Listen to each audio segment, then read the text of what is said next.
histoire d'en dire plus.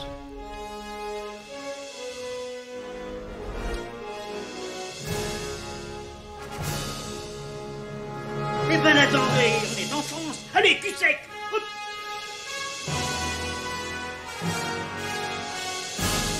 Personne ne peut le croire et pourtant c'est vrai, ils existent, ils sont là, Tarnatata. Non.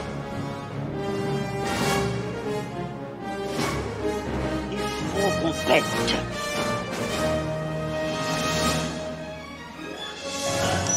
Voyons, circuit branché, convecteur temporel temporisé.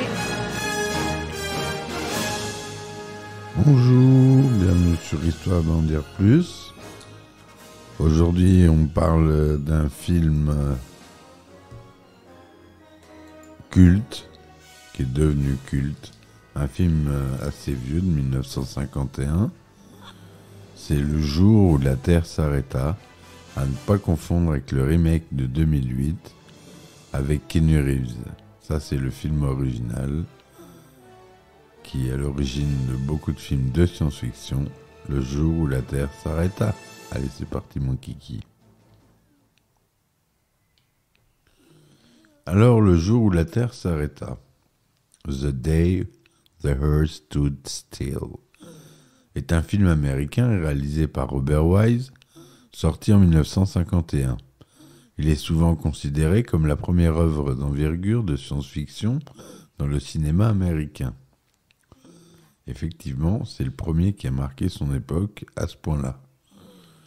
Après, on ne considère pas les films des Universal Monsters que j'avais abordés comme de la science-fiction, c'était classé dans l'horreur. Là, on est dans la SF, donc c'est les extraterrestres. Voilà. Le film évoque l'arrivée d'une soucoupe volante à Washington, de créatures en sorte, Klaatu, un extraterrestre, et Gort, un robot. Gort qui est très célèbre maintenant, ce robot métallique que vous avez dû voir si vous avez lu un peu de magazines cinéma.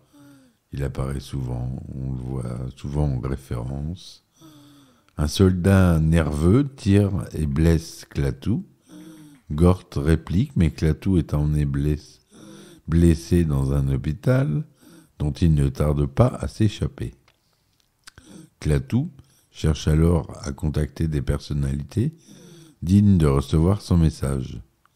D'apparence humaine, il se fait passer pour le major Carpenter et trouve refuge dans une pension de famille où il fait connaissance d'une veuve et de son petit garçon.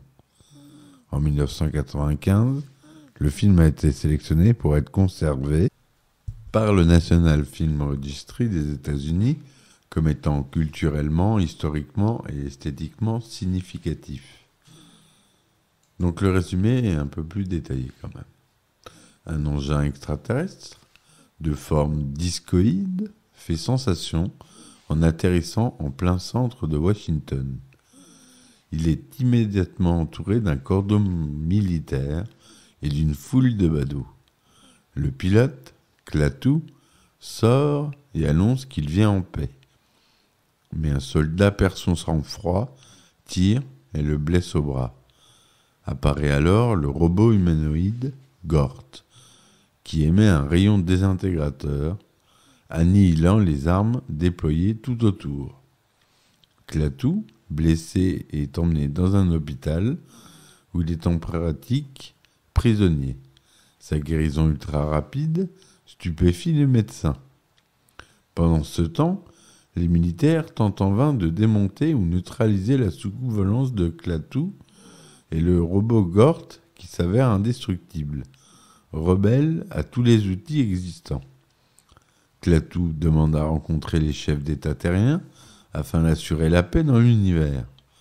Mais constatant l'impossibilité politique d'organiser une réunion de tous les chefs d'État, il s'évade, habillé d'un costume civil qu'il a dérobé au passage et qui porte une étiquette de nettoyage au nom de Carpenter. Il décide d'endosser cette identité. Le soi-disant Monsieur Carpenter se rend en ville loue une chambre dans une pension de famille où il ne tarde pas à sympathiser avec une autre locataire, Hélène, jeune veuve de guerre, et son fils, Bobby. Il veut aussi que radio et télévision entretiennent l'hystérie contre le terrifiant monstre de l'espace qu'il est censé être. À défaut de pouvoir convaincre les responsables politiques, il décide les jours suivants de s'adresser aux plus grands scientifiques terriens afin de leur exprimer l'inquiétude qu'éprouvent les civilisations avancées des planètes habitées lointaines durant l'évolution de la guerre, en proie à des pulsions agressives et destructrices. Il prend ainsi contact avec le professeur Barnard, qui réside justement à Washington, lui dévoile sa vraie identité, l'avertit que l'accumulation des armes atomiques sur Terre pourrait inciter les extraterrestres à prendre les devants pour éliminer une source potentielle de danger. Barnard est d'accord pour relayer le message auprès de ses collègues, mais suggère à Klaatu, enfin Carpenter, de donner une preuve tangible de ses capacités techniques pour se faire écouter. Entre-temps, Hélène, son fiancé Tom et le petit Bobby, d'abord incrédule, voient s'additionner les indices qui montrent que leur ami Carpenter est en fait l'extraterrestre contre lequel la chasse à l'homme fait rage. Klaatu rend visite à Hélène à son travail, la prend à part dans un ascenseur qui stoppe brusquement. Il lui déclare qu'il a fait en sorte que tous les appareils électriques de la planète cessent de fonctionner durant une demi-heure, sauf là où il y aurait danger vital, comme dans les hôpitaux ou les avions. Le monde entier s'est arrêté. Tom dénonce Klaatu aux autorités. Hélène, outrée de cette trahison et des mobiles égoïstes de Tom, rompt avec lui. Avec Klaatu, elle prend une voiture pour retrouver le professeur Barnard. Durant le trajet à travers Washington en état de siège, Klaatu dit à Hélène que s'il lui arrive malheur, elle devra aller voir le robot Gort pour lui dire la formule Klaatu Barada Nikto. Une patrouille abat Klaatu, Hélène fonce voir Gort, toujours immobile devant la soucoupe volante, prononce le mot de passe, le robot la met à l'abri à l'intérieur du vaisseau, puis va récupérer le corps de Klaatu, auquel il rend vie, mais provisoirement seulement, explique-t-il à Hélène. Klaatu adresse aux scientifiques rassemblés devant sa soucoupe volante le message qu'il était venu délivrer, puis décolle. Alors le message. Je pars bientôt. Vous m'excuserez si mes paroles sont brutales. L'univers est plus petit chaque jour, et la menace d'une agression d'où qu'elle vienne n'est plus acceptable. La sécurité doit être pour tous, ou nul ne sera en sécurité. Cela ne signifie pas renoncer à la liberté, mais renoncer à agir avec irresponsabilité. Vos ancêtres l'avaient appris quand ils ont créé les lois et engagé les policiers pour les faire respecter. Sur les autres planètes, nous avons accepté ce principe depuis longtemps. Nous avons une organisation pour la protection mutuelle des planètes et la disparition totale des agressions. Une autorité aussi haute repose bien sûr sur la police qui la représente. En guise de policiers, nous avons créé une race de robots. Leur fonction est de patrouiller dans des vaisseaux tels que celui-ci et de préserver la paix. Pour les questions d'agression, nous leur avons donné les pleins pouvoirs. Ces pouvoirs ne peuvent être révoqués. Au premier signe de violence, ils agissent contre l'agresseur. Les conséquences de leur mise en action sont trop terribles pour s'y risquer. Résultat, nous vivons en paix, sans armes ni armée, ne craignons ni agression ni guerre, et libres d'avoir des activités plus profitables. Nous ne prétendons pas avoir atteint la perfection, mais nous avons un système qui fonctionne. Je suis venu pour vous donner ces informations. La façon dont vous dirigez votre planète ne nous regarde pas, mais si vous menacez d'étendre votre violence, votre terre sera réduite à un tas de cendres. Votre choix est simple. Joignez-vous à nous et vivez en paix, ou continuez sur votre voie et exposez-vous à la destruction. Nous attendrons votre réponse. La décision vous appartient. Voilà ce qu'est le message de fin du film. Donc, un message plein d'espoir. Il dénonce la société, donc c'est d'époque déjà. À la réalisation, on a Robert Wise, donc en 1951, je vous le rappelle. À la photo, Theo Lover. À la musique, Bernard Herrmann. À la production, Julian Blaustein, comme votre serviteur. Costume, Julian, c'est mon prénom. Costume, Perkins Bailey. C'est distribué par la 20th Century Fox. Le budget à l'époque est de $995 000, ce qui est relativement confortable pour l'époque. C'est filmé en noir et blanc, 1/37 en son mono 35 mm. La durée de 92 minutes. Il sort en France, on va commencer par la France, c'est très bien, le 18 septembre 1952, et aux États-Unis, le 28 septembre 1951. Michael Rennie, il joue Klaatu Carpenter. Elmer Davis fait une apparition et joue lui-même. Patricia Neal joue Ellen Benson. Hugh Marlowe joue Tom Stevens. Sam Jaff, le professeur Jacob Barnett. Billy Gray, Bobby Benson. France Bavier joue Madame Barley. Et c'est Locke Martin qui joue Gort.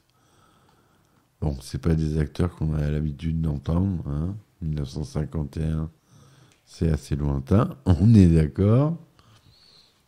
Sortant en pleine guerre froide, la guerre de Corée venait d'éclater, le jour où la Terre s'arrêta a laissé une impression marquante par sa façon d'associer entre elles les deux hantises majeures de son époque, la course aux armements nucléaires et les ovnis. Le film a parfois été perçu comme une allégorie chrétienne. Comme Jésus, Klaatu est envoyé sur Terre avec un message de paix. Il se fait appeler Carpenter, charpentier, ce qui fait référence à la profession de Jésus dans sa vie terrestre. Il est incompris, se fait assassiner et ressuscite et retourne dans les cieux. Mais Ian G. Scobell conteste cette interprétation dans la mesure où, d'une part, il ne prêche pas que nous devons nous aimer les uns les autres. Les humains peuvent s'entretuer tant qu'ils ne menacent pas la sécurité des autres planètes. Et d'autre part, le Jésus de l'Évangile ne menace pas d'éradiquer toute vie sur Terre si ces commandements ne sont pas suivis. Le système établi par l'organisation de planètes de Klaatu est en effet le suivant. Chaque planète doit être en sécurité absolue et ne doit pouvoir en aucun cas être menacée par une autre planète. Pour atteindre cet objectif, l'organisation a mis au point des robots au pouvoir absolu et illimité, à l'image de Gort, qui patrouillent de planète en planète pour faire régner la sécurité. Leur pouvoir ne peut être révoqué et est supérieur à tout pouvoir de toute planète. Au premier signe de violence, Ils agissent automatiquement contre l'agresseur, jusqu'à éventuellement détruire entièrement la planète belliqueuse. Mais les robots n'interviennent pas dans les affaires internes de chaque planète, aussi violente soit-elle, et Klaatu ne porte aucun jugement moral sur les terriens, si ce n'est dans la mesure où ils peuvent menacer la sécurité d'autres planètes. L'éthique d'un tel système peut faire l'objet de débats. Ian G. Scoble note que ce système peut faire penser à l'argument du philosophe anglais du XVIIe siècle, Thomas Hobbes, selon lequel un souverain doit avoir une autorité absolue sur ses sujets.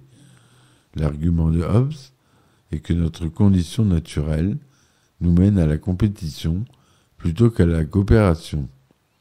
Même si nous percevons qu'il serait plus bénéfique de coopérer que de combattre, notre méfiance naturelle des uns des autres nous mène à l'affrontement.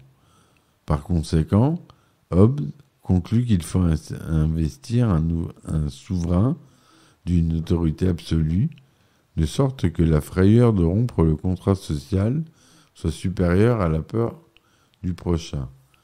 Mais le système de l'organisation ne va pas jusque-là. Un souverain règne sur tous les aspects de la vie de ses sujets, alors que la juridiction des robots ne s'étend qu'aux agressions interplanétaires, chaque planète étant totalement libre de vie comme elle l'entend. Voilà. Le film a été tourné à Washington. On a des vues du Capitole, du Lincoln Memorial, du National Mall. On a le cimetière national d'Arlington. Autour du film, donc Ringo Starr utilise les décors du film pour la couverture de son album Goodnight Vienna. Dans la bande dessinée Picsou, écrite et dessinée par Don Rosa, les abominables monstres de l'espace attaquent. Donald, face à un extraterrestre, fait un salut vulcain et tente de communiquer en utilisant la formule Klaatu Barada Nikto.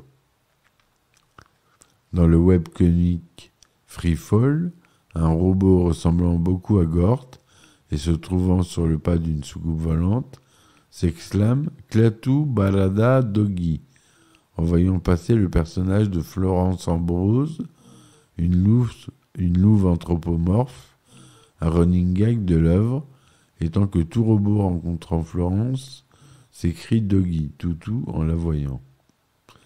Ce film fait partie des nombreuses références de la chanson d'introduction du Rocky Horror Picture Show, Double Feature. Le Rocky Horror Picture Show, dont j'ai fait le podcast, que je vous invite à écouter. Le remake de ce film est sorti en France le 10 décembre 2008, avec Keanu Reeves dans le rôle de Klaatu et Scott Derrickson derrière la caméra. Il a reçu toutefois un accueil quand même assez mitigé, autant que la critique que les spectateurs. Et c'est le début de l'utilisation du thérémine, cet instrument de musique assez bizarre, provoque des sonorités.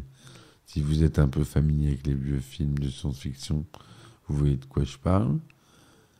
Pour créer une atmosphère inquiétante. C'est ce film qui a fait découvrir le thérémine pour les films SF. Il y a eu plusieurs éditions qui sont sorties. Une première édition en DVD. Enfin, il y a deux éditions, pardon, excusez-moi, en DVD.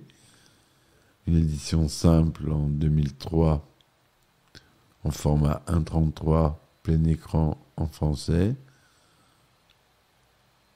En 2.0 mono avec des sous-titres. Une édition collector Digipack 2 DVD en 2006, toujours en 1.33e. Ensuite, le film est sorti en Blu-ray, toujours chez Fox Pathé Europa, le 11 décembre 2008 au format 1/33 plein écran, par contre cette fois-ci en définition 1080p et en 5.1 DTS et DTS HD. Donc remasterisation du son. Voilà. Voilà ce que je voulais dire sur ce film qui a lancé un peu la science-fiction au cinéma. C'est pour ça que je voulais l'aborder avec vous aujourd'hui. Remémorez-vous les photos de Gort. Essayez de voir sur Internet les photos de Gort. Vous allez peut-être le reconnaître. En tout cas, c'est d'après une nouvelle Farewell to the Master de Harry Burns. J'avais oublié de vous le dire. Et c'est un bon film. Enfin, pour 1951. C'est de culte. Voilà mes amis, j'espère que ce podcast vous aura plu. N'hésitez pas à vous abonner, à me laisser des commentaires. Et si le cœur vous en dit, je laisse en description des liens vers Tipeee, vers Ulule, vers Patreon. Sur Patreon, il y a des épisodes inédits. Donc si vous vous abonnez, je crois que c'est 2 € par mois.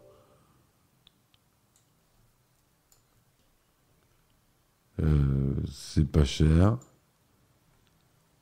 Et vous avez des épisodes inédits où je raconte pas mal d'anecdotes de tournage sur des films cultes tels que Retour vers le futur, Star Wars, etc., etc. Voilà mes amis, je vous dis à très vite pour un nouvel épisode d'Histoire en dire plus. Merci encore de m'avoir écouté et puis ciao ciao. Histoire d'en dire plus.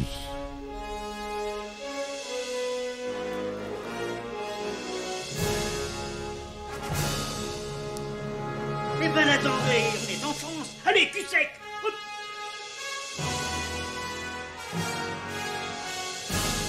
Personne ne peut le croire et pourtant c'est vrai, ils existent, ils sont là, Tarnatata. Le globe. Il faut qu'on pète.